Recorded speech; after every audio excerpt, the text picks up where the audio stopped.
everyone, welcome to our channel Angel Immigration Services. We always update to you regarding all the visas. So today we are going to discuss about accreditation employer work visa. So joining us with the highly experienced and respected LIA Indrajit Kaur Mitharu. So welcome and thank you for being here. Thanks Gurkirat. Okay, let's start with the basics. Yeah. So now these days, the latest news that NOL replaced in ENSCO code. What is exact NOL? As we all are aware that previously only ENSCO code is being used for the accredited work visa applications actually. So from 3rd of November onwards, ENSCO for some positions, or we can say certain new positions are added which are under NOL. So we will cover up in both the languages. अब कैसे है कि पहले सिर्फ accredited work visa में हम जब भी यूज़ करते थे सिर्फ ENSCO कोड के ही देखते थे, बट अब NOL that is a national occupation list ये भी इंट्रोड्यूस हो चुका है. 3 नवंबर से इसमें कुछ 87 पोजीशंस आ चुकी हैं और जो उसके लेवल 1, 2, 3 पे हैं तो उस पोजीशंस पे भी अब एक्रेडिटेड वर्क वीज़ा लग सकता है. ओके तो ये एक्रेडिटेशन वर्क वीज़ा में कैसे रिलेट करता है NOL का जैसे हम सब जानते हैं कि जैसे जो लो स्किल्ड वर्क वीज़ाज थे जितने भी थे उसमें मैक्सिमम वीज़ा कंटिन्यूस स्टे जो था 3 इयर्स का था. उसके बाद कैसे कि उनको वापस जाना पड़ता था अगर उनके पास कोई ऑप्शन नहीं है उसको एक्सटेंशन की, लाइक अपग्रेड किया जाए या पे रेट इंक्रीज़ किया जाए. तो उसकी जब आप अगर उसकी प्लेस पे अब अगर NOL देखें, अगर किसी के पास रेलिवेंट एक्सपीरियंस है, अभी अगर हम एग्जाम्पल दे के बात करें जैसे फार्म सुपरवाइज़र या फिर ऑर्चर्ड सुपरवाइज़र की बात करें, अब ENSCO कोड में हम लोग सुपरवाइज़र का वीज़ा लगाते हैं, बट अगर हम इसमें बात करें इसके रेलेवेंट अगर जैसे है फ्रूट प्रोडक्शन सुपरवाइज़र या पोस्ट प्रोडक्शन या पोस्ट हार्वेस्टिंग सुपरवाइज़र, काफ़ी सारी पोजीशंस हैं NOL में, तो वो क्वालिफाई करते हैं. अगर उनका 3 इयर्स पहले उन्होंने ENSCO कोड के अंडर यूज़ कर लिया, अब फर्दर 2 इयर्स का वो फिर भी ले सकते हैं with the using the new code which is under the NOL.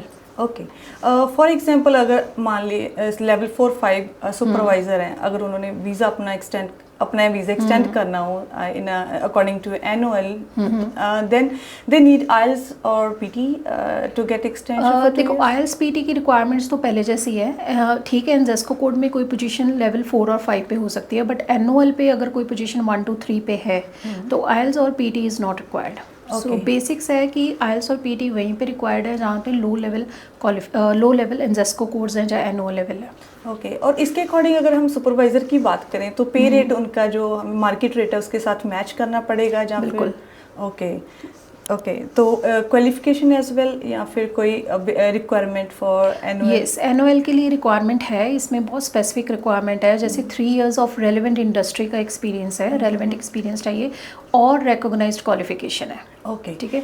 अब काफ़ी लोगों को ये भी कन्फ्यूज़न है कि नहीं हमारा तो ऑलरेडी 2 साल का एक्सपीरियंस हो गया, हम NOL में क्यों नहीं जा सकते, लाइक सुपरवाइजर्स ना, या फिर जिनके 3 इयर्स के सुपरवाइज़र के ही वीज़ाज़ है वो NOL में क्यों नहीं जा सकते, बिकॉज जब उनके वीज़ाज़ लगे हैं total duration of visa is 3 years.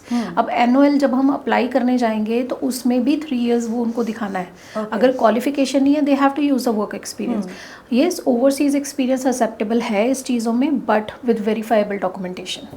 Okay तो इसमें ऐसा है कि अगर सुपरवाइज़र जैसे लेवल 4-5 है वो अपनी फैमिली को सपोर्ट कर पाएंगे, यानी हाँ, इसमें कोई भी ऑक्यूपेशन है जैसे ENSCO कोड में ठीक है वो लेवल 4-5 पे हैं, बट NOL पे अगर वो स्किल्ड पे आते हैं, लाइक स्किल लेवल 1, 2, 3 पे जो पोजीशन लिस्टेड है अपेंडिक्स 20 में, वैसे तो अगर वेबसाइट पे देखें आर्या वेबसाइट पे तो काफ़ी सारी पोजीशंस हैं, पर सारी एलिजिबल नहीं है वीज़ास के लिए. तो सिर्फ 87 पोजीशंस जो स्पेशली लिस्टेड है appendix 20 of INZ operation manual, तो अगर उसमें कोई पोजीशन है yes they are eligible to support their families. Okay तो इसमें ऐसा है कि जॉब चेक भी हमें अप्लाई करना पड़ेगा for extending the visas? Yes, वो डेफिनेटली करना पड़ेगा. प्रोसीजर सारा वैसे ही है कि जैसे स्किल लेवल 1, 2, 3 पोजीशंस है तो उसके लिए 14 डेज एडवर्टीजमेंट चलेगी, उसके बाद फिर जॉब चेक के लिए एप्लीकेशन अप्लाई होगी और केस ऑफिसर वैसे ही डिसाइड करेगा उसमें. पर एक चीज़ है, अगर मान लो कि केस ऑफिसर के असेसमेंट में वो बोलते हैं कि नहीं we don't believe this position is skill level 1, 2 और 3 की पोजीशन है, we are grading this 1 to level 4 और 5. अगर वो 4-5 पे करते हैं ENSCO कोड पे उस पर, तो हम उसमें ऐसा नहीं बोल सकते कि हाँ we are accepting this one कि हमारा टोकन अप्रूव हो जाए. They can decline the application और we have to relist the positions and everything. और लो लेवल की जो पोजीशंस है वो हमेशा 21 डेज़ के लिए लिस्टिंग होती है उनकी. ओके तो सेम एज इट इज़ अगर एम्प्लॉयर्स ने इंडिया से या आउट ऑफ न्यूजीलैंड वर्कर्स को अप्लाई करना हो तो NOL लिस्ट काम करेगी इसमें? येस डेफिनेटली ये ओवरऑल वर्ल्ड यूज़फुल है, मतलब ओवरसीज से कोई भी माइग्रेंट्स लेके आने हैं किसी भी कंट्री से तो एनएल को यूज़ किया जा सकता है, but main important thing is this is not a pathway to residence. तो ये जो होगा सिर्फ उसमें वर्क वीज़ाज ही होंगे, मैक्सिमम ड्यूरेशन 5 ईयर्स की है। अब काफ़ी क्वेश्चंस ऐसे भी आते हैं कि अभी हम 3 इयर्स का यूज़ कर लिया, अगर एनुअल में डालेंगे क्या 5 ईयर का पूरा मिलेगा वीज़ा, जब पेंडिंग 2 इयर्स का मिलेगा। सो एक्रेटेड वर्क वीज़ा की जो टोटल ड्यूरेशन है वो 5 इयर्स ही है। तो आप चाहे एनुअल में अप्लाई करो चाहे इंजेस्को कोड में अप्लाई करो, आपको उसके आगे वीज़ा नहीं मिलेगा। मैक्सिमम ड्यूरेशन इज़ 5 इयर्स और उसके बाद 12 मंथ्स के लिए ओवरसीज़ स्टे करना पड़ेगा। अगर हम 5 इयर्स वीज़ा के रिलेटेड ही बात करें, फॉर एग्जांपल किसी का वीज़ा स्किल लेवल 1 to 3 और 4 5 में एक्सपायर हो रहा है, तो उनका जो पार्टनर है अगर वो स्किल लेवल 1 to 3 है तो then they can get a 5 years. हाँ, वो तो आइदर वे हो सकता है। इसमें हम फिर एक छोटी सी एग्जांपल लेके बात करते हैं। फॉर एग्जांपल कोई कार ग्रूमर है, ठीक है, वो उनकी वर्किंग है, स्किल लेवल 5 की पोजीशन है उनकी, बट उनकी वाइफ को कोई पोजीशन ऑफर हो रही है which is at skill level 2। Examples retail manager offer हो रहा है डेयरी स्टोर से, तो वो अगर पहले उन्होंने 3 ईयर इधर यूज़ कर लिया, अब वाइफ को जब रिटेल मैनेजर की ऑफर हुई है तो रिटेल मैनेजर पे वो अपनी एक्सटेंशन डालेंगे तो वो 5 ईयर्स की आएगी। तो अभी जो प्रिंसिपल एप्लीकेंट है, जो उनके पार्टनर कार ग्रूमर का जॉब कर रहे थे, 3 ईयर्स का वीज़ा एग्जॉस्ट हो गया, वो पार्टनरशिप पे आ सकते हैं। तो उनको भी 5 इयर्स का मिल जाएगा। तो कपल की बात करें तो ऑल टुगेदर इस सिचुएशन में उन्होंने 8 इयर्स यूज़ किए। Okay, so before we wrap up, would you like to give the best advice to our viewers? देखो, इसमें इस सेक्शन में we are just completing annual, that is a national occupation list. तो इसमें काफ़ी लोगों को कन्फ्यूजन है कि काफ़ी सारी ऑक्यूपेशन जैसे कि नहीं जी हमें पाथवे मिल जाएगा रेजिडेंस के लिए।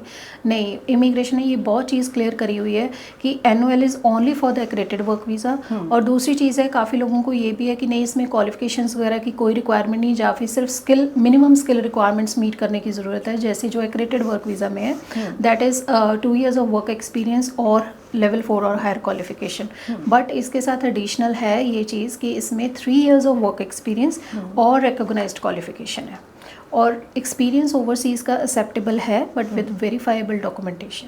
Okay, If you have any queries regarding this confusion about the NOL, INZESCO code and your pathway for residence, you can contact us at 0211868351, or you can contact at landline number also 093032209, and our address is 4 Mini Street, Eden Terrace, Auckland. Thank you so much.